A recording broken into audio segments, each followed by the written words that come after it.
Okay, hi everyone. My name is Timothy. And if you don't intend to talk about websites, this is your last chance to disembark, because our destination is websites, and what you can't see with this dark text is websites, digital advertisements, and conversion tools. Was anyone in my last presentation? Who was not in my last presentation? 3 of you. So I'll just do a quick introduction. Love the Hyper shirt. I'm friends with those guys. We work with a lot of the Hyper guys. So, just with Jason Perlin not too long ago at okay. How many people here own martial arts schools? How many people here run martial arts schools and actually run the school? So I got a couple. My point is that sometimes program directors come in here and they're really the grease behind the machine, and they're the guys that run it. So my name is Timothy. So if you were not in my last presentation, who I am, I run a company called 97 Display. We make websites for martial arts businesses. Why I am talking to you all about websites is because I have the privilege of working with hundreds of schools around the globe, and I get to see lots of interesting patterns, right? I see schools that beautiful facilities, great community presence, great instructor, nice guy, and they just don't get leads from their website. I see people that spend $15,000 on a website and don't get any leads from it. So I've seen every end of the spectrum. I've talked with people that think that they know everything about websites, and I've talked with people that literally don't want to touch a computer, even if it was, I don't know, they just hate touching computers. So I've seen it all. And what I'm hoping to do here today is give you all some actionable items to take home and to implement that are free for you to do to improve your website's performance. And we're going to do that by looking at 5 different conversion case studies. So we need to define what a conversion is. A conversion is when a click comes to your website and it does what you want them to do. So that's what I define as a conversion. And look, I think that everyone here should revisit what's the point of the website. The point of your website, if you run or own or manage a martial arts school, is that it can generate leads for you. And I would say that if you are the type of person who's like, I know websites, I've got this down pat, I know what I'm doing, I would still say listen up. Because there's people out here like this guy, I don't know if you can see it, he says, hey, I've got a great testimonial for you. I've closed over $11,000 in business from my 97 Display website this month. So there's money to be made. There's people that are interested in what you're doing, and they want to pay you money to do it. Like, they're out there, they're in your communities, they're interested in what you have to do, and there's opportunity for you. So whether or not you're the type of person that hates websites or you're the type of person that thinks you're a website expert, this information is for you because we want to impact your communities better by empowering you to be more well-known within your community so that your community can get better training, better fitness, live happier, healthier lives. We like that. Okay. So 5 ways to improve your website's conversion. Does anyone know what a conversion is? I said it 1 minute ago. What's a website conversion? Someone who checks out the website and decides to get involved in the school. Yeah, bingo. So, someone who does what you want them to do on your website. So, visitor clicks, and what do you want them to do? The first and most important thing to get people who visit your website to do what you want them to do is by having a powerful first fold. So, the first fold is the first thing that your visitors see. It's the most important thing for both conversion and SEO. So I look at all my websites around the globe, and I notice that the #1 most utilized lead form is the one that's, boom, front and center on the website. Also, it's important for your SEO. So SEO is search engine optimization. It's if you rank high in search engines for your town. The reason why your first fold is most important is because when someone clicks to your website, you've got about 2 seconds to convince them that they are in the right place. If they go to your website and it doesn't load properly, or doesn't look good, or doesn't communicate clearly, they're going to do what? Click the back button. In a few minutes, I'm going to talk about load speeds. If it doesn't load fast enough, what are they going to do? Click the back button. It's important to create a clear and compelling value proposition. So what does that mean? I say, in talking about your customers, and we'll talk about that in a little bit, but when you go there, like, your visitors know who you are, what you offer, and what they should do. Those three things: who you are, what you offer, and what you should do. And previously we talked about landing pages versus program pages, and we'll talk about the difference there in a second, as they have two different functions as well. Okay, so let's look at a couple examples of first folds and talk about if we like them or not. Here's an example of a first fold. When I look at this website, a lot of people look at this website, it's the first thing that people see. They're like, okay, cool, looks pretty nice, nice, clear, bright colors, Legacy ATA. Is Legacy ATA here? Okay. So look, when I look at this website, I see a couple things. Number one, I get it. You want to communicate your variety of services, but what you've done is you've kind of polarized these guys who are interested in MMA and these moms that are interested in their children's classes, to where these guys, well, they're turned off by that image, and those people are turned off by this image. More importantly, though, what does this school want you to do? Does anyone say what do they want you to do? Well, try a class for free trial, receive pricing, class schedule, get started, read more, log in, and up here you can't see it says free phone consultation. So if I'm the visitor and I come here, I see all these different calls to action, and I experience something called paradox of choice, which is where there's so many options, I choose to do nothing at all. And this is a real thing that a lot of websites have. And when they enter it into it, and they're thinking, okay, well, I want to do a try class for free because maybe those people are, they're attracted to the free class. I want to do free phone conversation because I want them to call. I want to do read more because I've got stuff to talk about. I want to do get started. Well, what if they want to get started? But they don't think about the fact that I come here, I'm already on edge because I don't know if this is the right school for me. And if you're not clear with your calls to action, I'm probably not going to take a call to action. I don't know what you want me to do. Number two. This guy's in Charleston. Tim Breckenridge. This is one of his competitors in Charleston. Tim Breckenridge is here. He runs a gym down there. He's one of our customers. So look, this first fold, the official home of Raphael. I bet you he's awesome. I bet you that he can really teach a class well, or maybe he's a famous guy. Who knows? And I get it. They're thinking, oh, I've got this fighter. He's in my gym. He's a big deal. He's going to attract people. But visitors come to this page and they're like, well, what is this business? What do you want me to do now that I'm here? Number two, I'm a big guy. And he's going to beat me up. I'm supposed to enroll and have this guy beat me up? Like, I'm not interested in that. I don't know, like, is this trust me, there's some crazy people out there. They might read official home of Raphael, like, okay, is this a school? Is this like a invite-only training MMA thing? Am I going to get punched in the face immediately upon arriving? It does not communicate what the visitor's there for. And it brings this thing called first date with the narcissist. And so I'm going to give this example. Who wants to be my volunteer? You can be my volunteer. Sure. We're going to go on a first date. You cool with that? We're going on a first date. So let's pretend that we're about to go on a first date, and I sit down across the table from you. First thing out of my mouth is, I am awesome.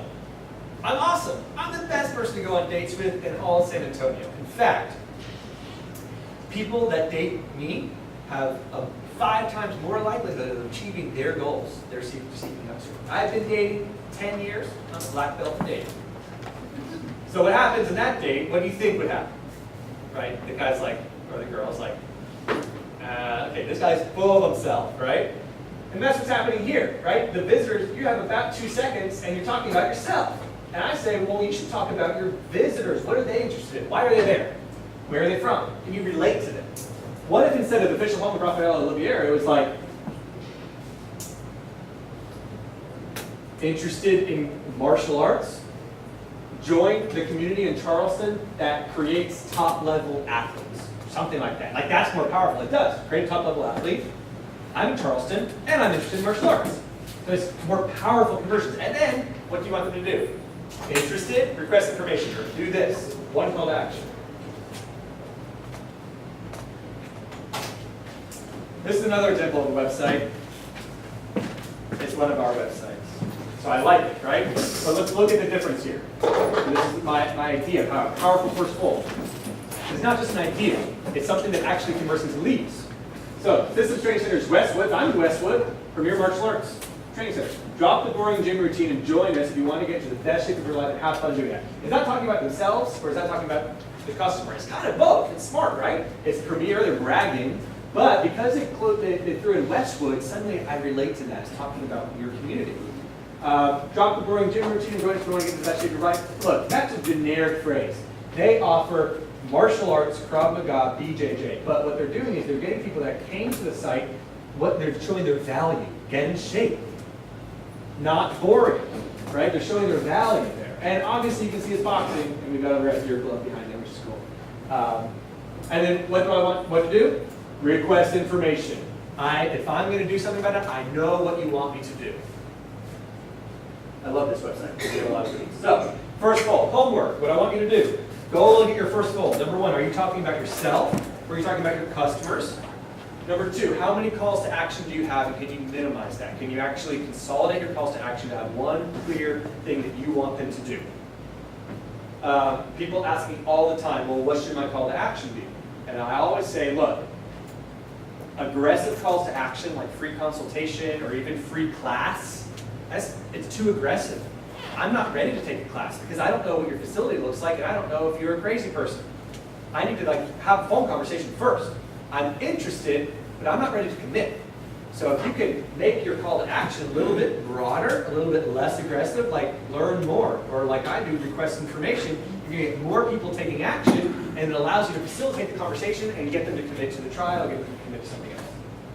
Okay. Secondly, response time. So I know in the beginning I said conversion case studies. Now I'm going to throw you guys through a loop because this isn't necessarily website stuff. This is the way you run your business stuff. But it doesn't matter if I give you 100 leads or 50 leads or 5 leads. If you can't sell leads, you're probably not going to convert them, and they aren't doing you anything. Names are just names. You want to become members. So a couple years ago, there was a review by Harvard. Their business review. It compared small businesses. It compared 2 small businesses. One responded to leads within 5 minutes, and one responded to leads within 1 hour. Now, normally we would think, okay, 1 hour response time, that's pretty good, right? But it looked at the 2 businesses, and it found that the one that responded within 5 minutes converted 80% more leads than the one that waited even just 1 hour. And by converted, they meant actually get them to come into the facility for the service. Now, it wasn't a martial arts study, but the point remains. Someone's interested in your service, and the business that responded immediately within 5 minutes got the conversion. Now, why do we think that is? People are ADD online these days, right? They're looking at websites, and what are they doing? They're clicking the back button, and they're probably going to your competition's website. And what if your competition calls them before you do? Well, that's a problem. Or they're going to YouTube or Facebook, and they're forgetting what it is that they did an hour ago. How many of you guys have ever gotten a lead and never been able to get in touch with that lead? It happens all the time. And a lot of it can be attributed to buyer's regret or interest regret. Oh my God, what did I just get myself into? Or, hey, honey, I just requested information about this. Really? How much is that going to cost, right? So the faster that you can get in touch with them, the more likelihood they're going to give you a chance to talk. And all you need is 15 minutes on the phone so they can hear how friendly you are, so they can hear about how amazing your students and what goals they achieve. And so maybe, just maybe, they'll come visit your facility. And that's the goal, right? They step into your facility, your probability of signing them up goes much higher. And then secondly, guess what? Your competition isn't calling them within 5 minutes, probably. Hopefully they're not. And like I said earlier, we want to treat them like kings and queens. They searched for your services, they came to your website, they took action. This is how your business thrives. This is what gives you money. Treat them like kings and queens. And so I have an example of Instant Connect, which is a tool that we automated the process where if our websites get a lead, it'll call a cell phone or your front desk or whatever you want. And it'll say, hey, you've got a lead, do you want to connect? And you can press 1 and it gives you their name and it dials their phone number straight away. I've got a guy who uses that feature effectively. Gets them on the phone while they're still browsing their website and gets them to buy trial offers. He gets like a 75% lead to trial offer conversion because he's like, hey, you're on the website, awesome, I'm so glad you requested information. Look, what are you interested in? Like, what are your goals? Look, I'm interested to train, I'm interested to lose weight. I just thought it looked interesting, self-defense. Okay, our programs help you with that. I got a great offer online. It's only go online. You have two options. You can come in, you can go buy it online. It's a great sales guy. You know, we all need a great sales guy. Like, they're hard to come by. And he is able to sell the trial offer. So the reason why I included this slide is because conversion is more than just website conversion. It's converting those leads into members, and we have found this to be one of the most effective ways to get more leads to actually purchase trials or memberships. Okay, traffic patterns. So, back to how to get more people to convert on your website. What if I told you that I know the path that people take on their website journey on their website, right? I know where they're going to click and how they're going to click. If I knew that, wouldn't it make sense to delight them on their journey? If you know where your clicks are going to click, wouldn't it make sense to make an intuitive, delightful journey where as they click, they go down your intended funnel? It's like your front desk, right?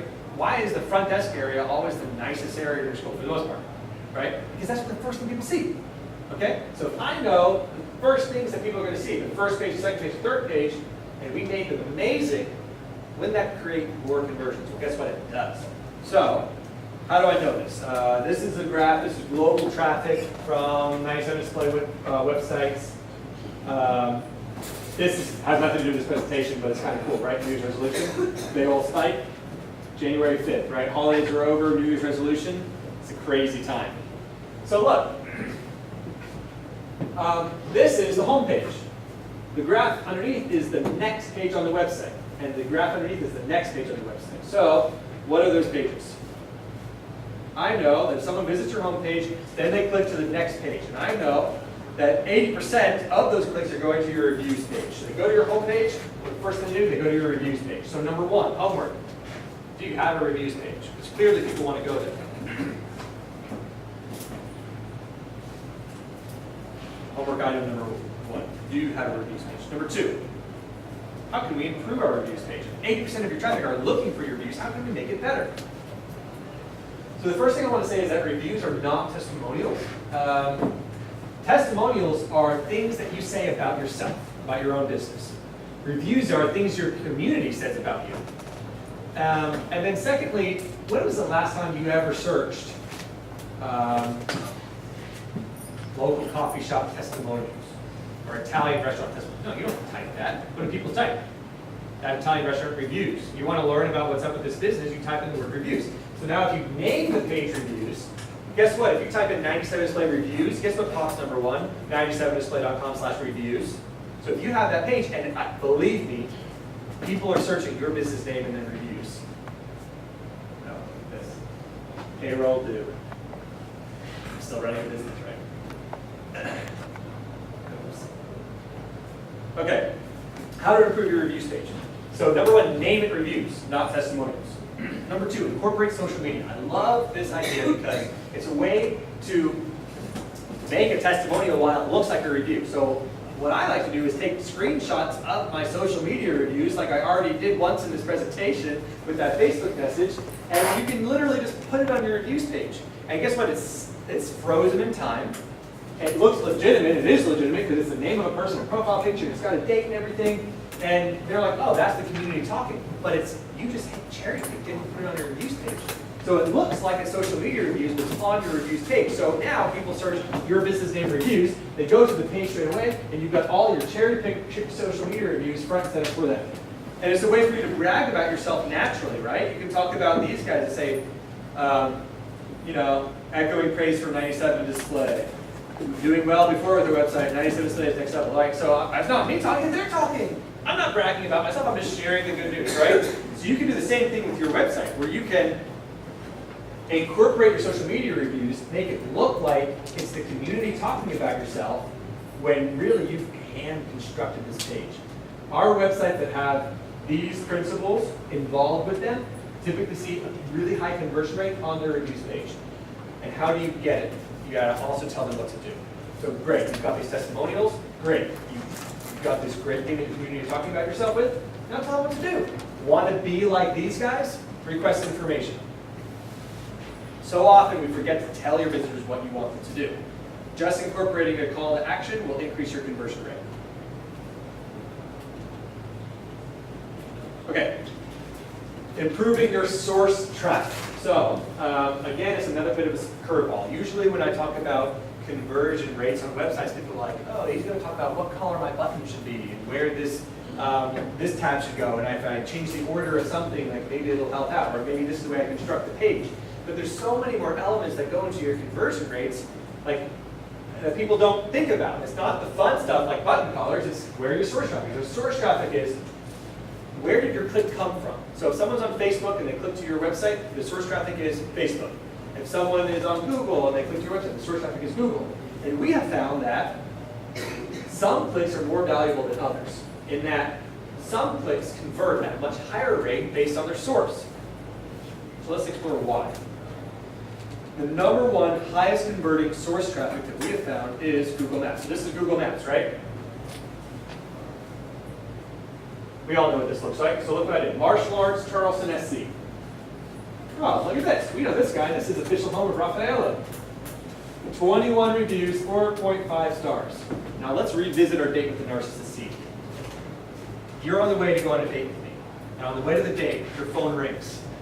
Hey, I heard you're going on a date with Timothy. Yeah, that's great. Look, I gave him 5 stars. Great guy, great guy. Okay, that's weird. Another ring, ring, ring. Hey, I heard you're going on a date with Timothy. Yeah, great experience with that. Fantastic. All right. You're like, okay, all right. Happened 21 times. Now you sit down on a date with me. Same exact situation, but what's ringing in the back of your mind? Said that it's a really good guy to go on a date with. Maybe I give him a second chance. That's what's happening with this. This person that sees this, they click on the website, maybe you have a terrible website, but now their judgment of your business began when they saw this, the magical 5 stars. It didn't begin when they see their website. So now they're giving your website a second chance because their source is coming from a place where the way that they perceive your business is 21 5 stars. The source traffic from these Google Maps places is converting at much higher percentages because they've got the reviews. Now, normally I would say, okay, that's fantastic. But then the next thing I say is, man, he's the official home of Raffaello, and he only has 21 reviews? Like, come on, how many students do you have? If I call them up right now, how many students do you have? We've got 120 students. And only 21 of them ever bothered to leave a review. And now let's think about this. So this guy, who did I say my client was? Charleston Martial Arts. When he signed up, he had no reviews. He's been working towards it. Now he's got 22. Now he appears right here for martial arts, which is a highly desirable search term. And when I see Tim, I'm going to be like, look, American Top Team is above you and has 27. What do you think the community is going to think about them versus you? Oh, maybe I should click on American Top Team. And how many reviews away is that? 5. Okay, so let's go get 6. I'll leave you one right now. So, how can you rank number 1 or close here on Maps? As I said in my last presentation, Google and Facebook are in a war right now for market share for these business listings. Facebook wants you to be able to be in one environment for all of your needs. They're trying to make it intuitive. That's why they've done a ton of stuff with business pages, and they keep on evolving that whole platform. And Google is like, come on, now, when people are searching for goods and services like this, they're going to Google, let's push this.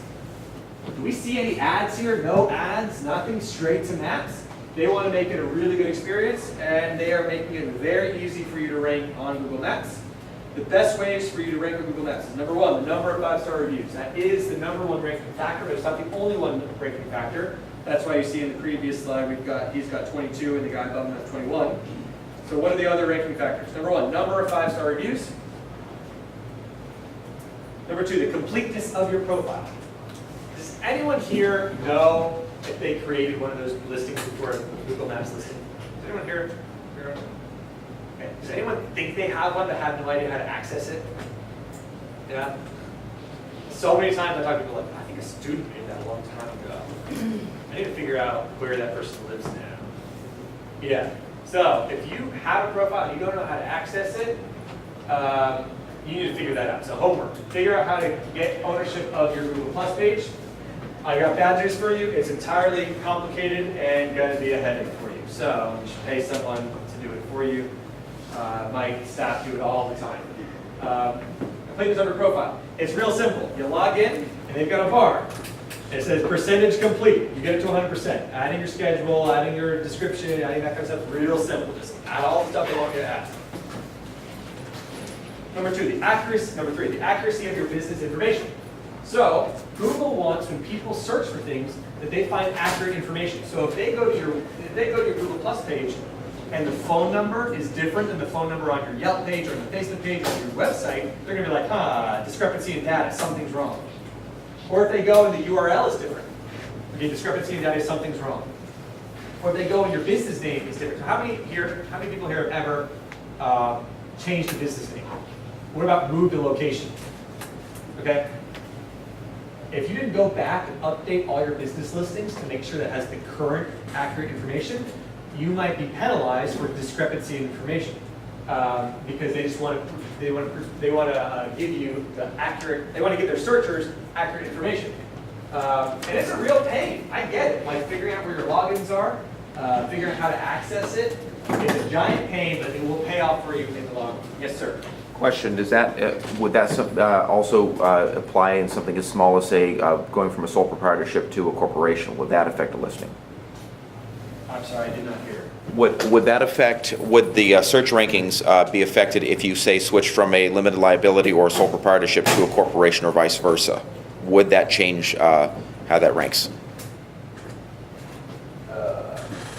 So look, this needs to be the same. Charleston Fit and Martial Arts, right? Okay. Now, Tim might say, well, we also go by Charleston Martial Arts and Fit. It's just vice versa. Or maybe this guy also goes by ATT. What I'm saying is that business name needs to be the same. Whatever your Facebook business profile name is, that needs to be the same. Whatever your Twitter is, all your social media names need to be the same. Whatever rebrand needs to be the same name. The only exception is if you have multiple locations. And typically what we do, like personal best, we have personal best dash location. Personal best karate dash location. That's the exception there because it's its own unique name. But again, that's the same name they've got on other social media profiles to differentiate between locations. And then finally, it's something that we can't control, but it is a ranking factor. It's the proximity of the searcher. If someone's on their mobile device and they're right next to your competition and they search, well, Google's going to use the proximity of the searcher to that business type as a ranking factor. I'll make this argument. Look, if I search that and it shows your competition, they've got 1 5-star review, and then number 3 is you, and you've got 20 5-star reviews, where do you think they're going to click? The one that they're perceiving as the better business, even if you're not number 1. And we've seen, like I said, clicks in Google Plus convert better. The magic of little 5 gold stars. I tell people this too. Screenshot the 5 stars and then put it on your website, on your reviews page, or somewhere else, in a graphic somehow. It's the power of the 5 stars. It's the perception of it. You meant Google Maps, not Google Plus. Works better? Which one? Good question. So what is the tool called? Again, you can keep on changing. I mean Google Maps, but they also rebranded it all together as Google My Business. So there used to be a Google Plus and a Google Maps. It's all considered Google My Business now. Thank you for that, because I always say I do names. Okay, number 5. Earlier, I showed you a graph that had the number 1 most visited page, the number 2, we said it was the reviews page, the number 3 most visited page is your staff page. And what an interesting phenomenon, right? The psychology behind visitors. They find your business, they want to see what the community says about you, and they want to know if you're a reputable person. So they go to your staff page. Staff page is the 3rd most visited page. It's your chance to be a narcissist. Yeah, we do want to talk about ourselves. We do want to brag about our accomplishments. Your biography page is the place to do it. You can talk about your experience. You can talk about your value to the community. You can show an awesome picture of yourself sidekicking over something cool. Our clients that don't fill out their staff page, that don't include their bios. Look, I can do a lot of stuff, but I can't write your biography for you. Sorry, you got to do that. Clients with no staff page without images or no biographies typically experience a lower conversion rate. Why? Well, they go there, they can't see your picture, and now they don't know if they can trust you. They go there and it just says, been teaching martial arts for 17 years. Nothing else. Like, I don't know if I can trust you. I like to identify your target demographic and talk about them in your biography. Timothy's been teaching martial arts for 15 years. One of his favorite stories of his experience teaching martial arts was when he helped a group of 5 teenagers transform their lives and gain black belts and this sort of thing. Like, guess what you're doing? You're bragging about your experience and what you've done, and you've also told a personal story like, oh man, I want to be like that experience. So in your thing, in your biography, identify your target demographic and talk about them. Timothy's been helping middle-aged women learn how to kickbox for the last 15 years. Isn't that more powerful than Timothy's been teaching kickboxing for 15 years? Make it personal. Tim's favorite success story is ... at the bottom, something like that. So now they're reading it, they're thinking you're qualified, and they read a personal success story like, wow, this guy can help me because I fit that target demographic. Or at least I can pretend that I do. Maybe I'm not a middle-aged woman, but like, look, if you've helped middle-aged men and women, whatever you want to say. Okay, finally, I have to bring up that all of this that we're talking about, it's all relative to your competition, right? The truth is, if your competition is out there, they've got 100 5-star reviews. If your competition is out there, they have a beautiful website. The bar is just going to be higher for you. If your competition is doing nothing, or you have no competition, well, you got a low bar, right? It's easier for you. All of this is relative to your competition. So, some more of your homework. Take a hard, honest look at your competition. Do they rank better than you? That means they're probably getting more leads. Does their website look better than yours? Right? Do you like their website vendors? Go to your family members that aren't involved in your business, that don't know martial arts or website. Say, hey, look at side-by-side comparison. Which website do you like better? When I interview people at 97 Display, like new support staff members, one of my favorite things to do is I show 2 computers and I say, hey, here are 2 martial arts websites. They don't know anything about 97 Display. They don't know what our work looks like. They don't know anything about martial arts websites at this point in their career. Which one do you like better? This one. Why? They tell me all why. Sometimes it's our website. Sometimes it's our competition's website. I love that feedback. It's real, true, honest feedback. Except for the people that came in for the job interview and they stalked us and they do more stuff, and then they got hired and stuff. No, but take a hard look at your competition. If they've set the bar high, you're just going to have to work a little bit harder.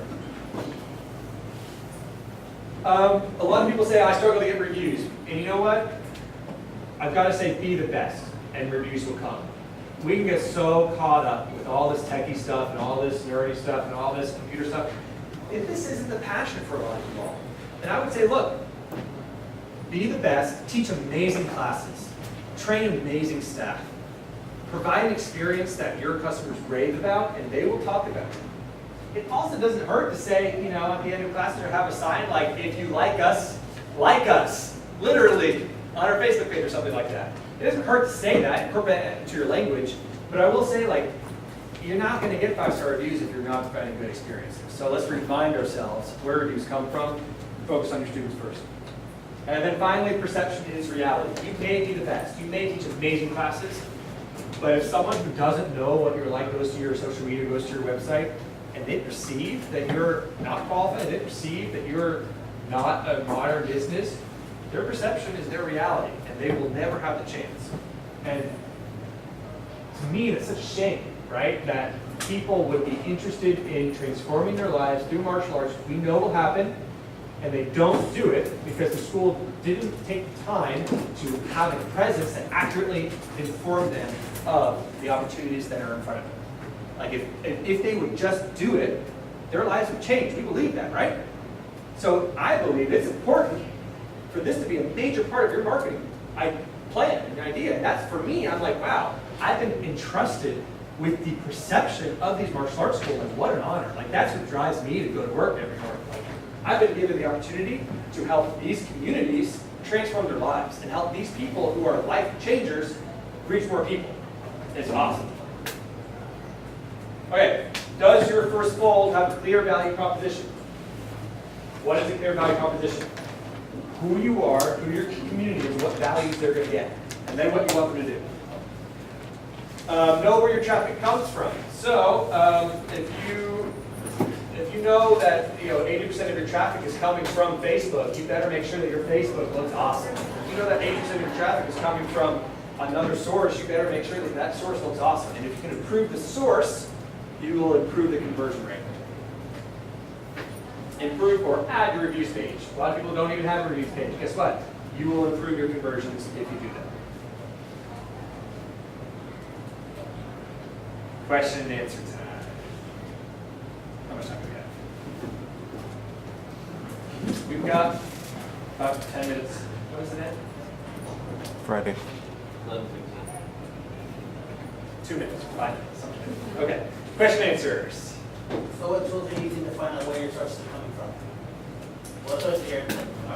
Okay, the majority of students, school owners can use Google Analytics, and that'll tell you your source traffic. I use a different tool that's like Google Analytics on steroids, legal steroids. If you're paying someone to do your website, ask them what's my source traffic look like. If you're doing it yourself, you have to use one of those. You can Google Mixpanel. That's a tool that I use. Love it. It tells me, literally, I can tell you how many visitors came from this screen or this screen and what their conversion rates look like. Like that's what I do. When I talk about I look at the data across all the websites globally, I'm looking at how many people came from Chrome browser, did they convert differently than Internet Explorer and why? How many people came from iPad Pro versus iPad Mini, did they convert differently and why? And does it kind of adjust things on the website? Like that's the type of stuff that I'm looking at day in, day out. It's really cool. What's it called? Mixpanel or what's it? That's called Mixpanel. That's what I use. It probably is going to be, I mean, look, it's an expensive solution, right? It makes sense for me because I can track it across all our sites, but Google Analytics is typically sufficient, and they also provide that data. Is screen sizes, etc., and browsers. Screen size, it was mobile device. Yeah, that's a big deal because, like, for example, about 3 years ago, when we were doing 2015, when the mobile get and all that stuff, we saw like, look, iPad Pluses were converting differently. Like, why? We can actually see that. And we can also see what the percentage of traffic comes from those things.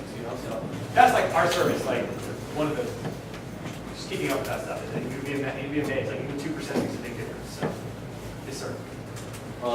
One statement, 2 questions. First off, I lied. You had till 11:30. Oh, cool. Great.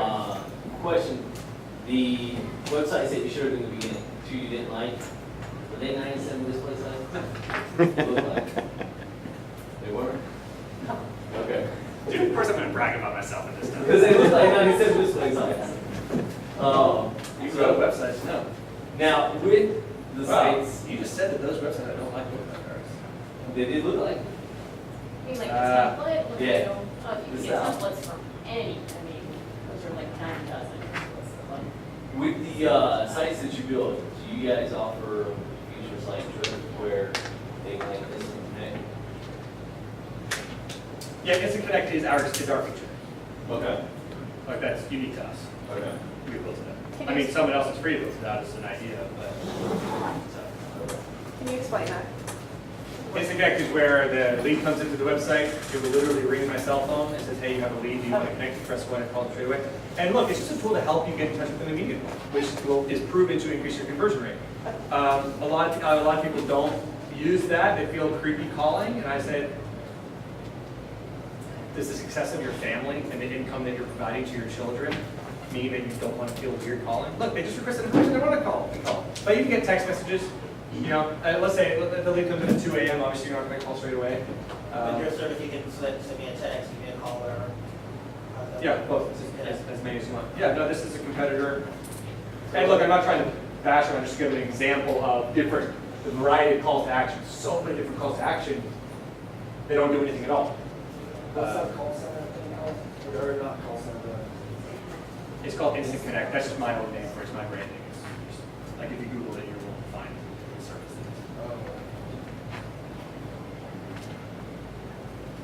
Question. Yes, sir. Amount of time that you would recommend somebody, if you're dealing with limited staffing issues, be able to work on this per How day? much time should you invest into your own website? Correct, per day. If you're a school owner, 0 minutes. Delegate that stuff. Yeah, Yeah. And I'm gonna be honest with you, even the majority of solutions out there, you know, I don't know what your time is worth, but you're gonna make more money selling, teaching those classes, using your time to do like that, and either paying a staff member or paying an outsourced thing. Like if you actually wrote down the dollars per hour my staff spend on stuff where they spend monthly, it's like you're paying us like $1 an hour. Like, I mean, it's, like your time's worth more than that, in my opinion. Plus, a lot of the stuff, you've got students that want to put that on their resume and are more tech savvy than you. People are like, I don't have time to blog. Good, you shouldn't have time to blog. Have one of your students write a blog post, just look at it, make sure it represents you well. Good look at it, and they're like, put it on their resume, and it looks great. They get some experience on the websites and stuff. It's great. How does blog posts rate here? How many pages? The reviews and something like that. Blogging part of it. Yeah, I talked about that earlier. Yeah, if you don't have a blog, you should have a blog. It's a big ranking factor, so Google crawls new content. That's the most normal way to put new content. I always say, think about it like a bulletin board, where you can talk about what's happening at your school. It doesn't have to be like history of jiu-jitsu. Like, it doesn't have to be a paper. It can literally be 200 words about what happened at your school this past week. And I also say one of my favorite blog posts is Student of the Month. Student loves it, you're going to share it all over the place. Staff member of the month, make your staff member feel great. And then what happens? Your visitors go to the website, they see staff member of the month, they're like, oh, you got good staff. They don't actually know if you have good staff, they're just thinking you have good staff. That's all that matters. Is my idea there. So, any other questions? Removing content, old content, how much does that hurt rankings? Say you wanted to remove stuff that you had events in the past, there's no reason to have it up anymore.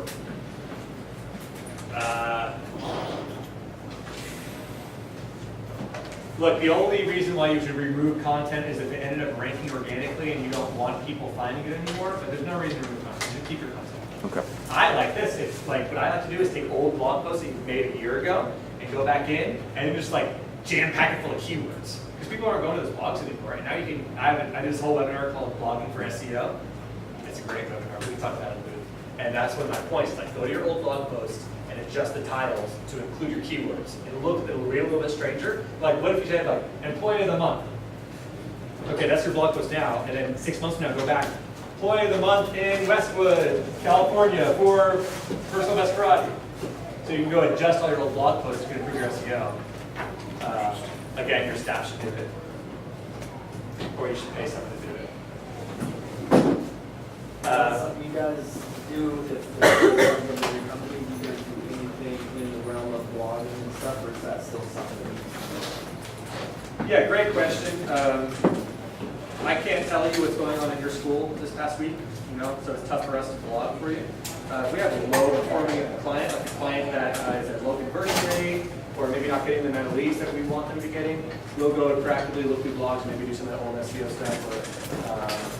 But typically, we provide training and then advice. And that's what we do. We provide leads and websites that have all over time. Really cool stuff. Okay. Any other questions? Yes, ma'am. Does the length of the blog really matter when it comes to ranking? Can it be just a short couple sentences, or does it really need to be like? It's a new URL, it's a new page, it's a new header, it's a new little bit of content. I mean, as long as it's actually useful, like you think like, am I actually getting information? Do it. Something is better than nothing. Does it have to have words, or could it be a video or a picture? Good question. In my blogging for SEO webinar, I love talking about this. If you do a video, I know it sounds weird, and this is a little bit labor intensive, but Google doesn't know the text of the video. I can't understand that transcript at the bottom. And all of a sudden, that's totally going to help your SEO and that kind of stuff. If it's a picture, you got to name the picture what you want to rank for. Martial arts in Foxborough, name the picture of that. So even if it's a picture of punching, if you name the picture of that, upload martial arts in Foxborough to your page, Google will read the title of the photo, and that actually helps with your SEO. Okay, look, so you said is this service to provide blogging, all that kind of stuff. It's all about leads. So if you need leads, and if your website isn't generating leads, 97display.com/Revgear. I've got lots of stuff. Revgear is sponsoring events, sponsoring people here. If you request information, I'll look over your website. Look, I just want to help you get more people interested in transforming their lives. I also either want to save you money if you're currently spending a bunch of money all over the place for internet marketing. We can help with that. And then Revgear is providing. Paul literally was like, look, here's money, real cash. We will subsidize the purchase of websites for people that actually want to use your services because I have so many people here that use our services that get more students. And guess what happens? They get more students, they sell more gear, everyone's happy, right? So Paul is being very generous and he's actually subsidizing us down fairly significantly. Free premium design, some other stuff too. So thank you, Paul. Thank you, Todd. We like that. If you're not happy with the website, you want to talk about it, I'm happy to talk to you about it and point you in the right direction. So, thank you guys so much for coming out. We appreciate it, and we'll be around. Thanks, guys. Real quick, just say first, thank you, Tim, and thanks for 97 Display being here. I can personally speak, but I have a lot of customers who use 97 Display, and I'm talking to a lot of my customers moving towards there. Because I see it not just as a beautiful website, which it is, they do amazing work, but it generates leads and generates business. I'm really working with a lot of my customers moving them towards that. They're nervous at first, but as soon as they do and they start seeing their leads go from 9 to 90 in a month, it changes the world. It makes a difference. So, 9 to 90. So, but anyway, first of all, we are having lunch outside. It's all aligned against us well. We're going to have a round table, so come out and grab your lunch. In the alpha room over there will be a round table with discussions at certain tables, certain speakers and everything will be at those tables, so you can sit down and eat and have more communication on your business and everything that's going on. So come on, have lunch, and thank you all for being here.